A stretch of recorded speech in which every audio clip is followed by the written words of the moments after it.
ये कोई आम कातिल नहीं था, बल्कि ये वो कातिल था जो खुद कातिलों को पकड़ता था।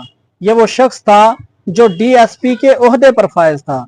ये वो शख्स था जो इन्वेस्टिगेशन ऑफिसर रहा, लेकिन जब इसने अपनी बीवी और बेटी का कत्ल किया तो शायद वो ये बात भूल गया कि कत्ल कभी नहीं छुपता।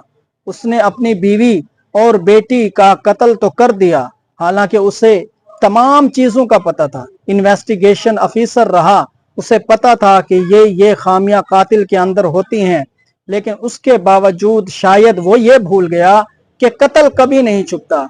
ये सबक है, इबरत है उन लोगों के लिए जो अपने आप को बड़ा शातिर कातिल समझते हैं, और वो लोग जो ऐसी वारदातें करते हैं तो वो कभी ना कभी रब्बे कायनात की पकड़ में तो जरूर आएंगे, लेकिन दुनिया के अंदर भी क्या है वो आया होंगे, और उनका ये राज, ये पर्दाफाश जरूर होता है।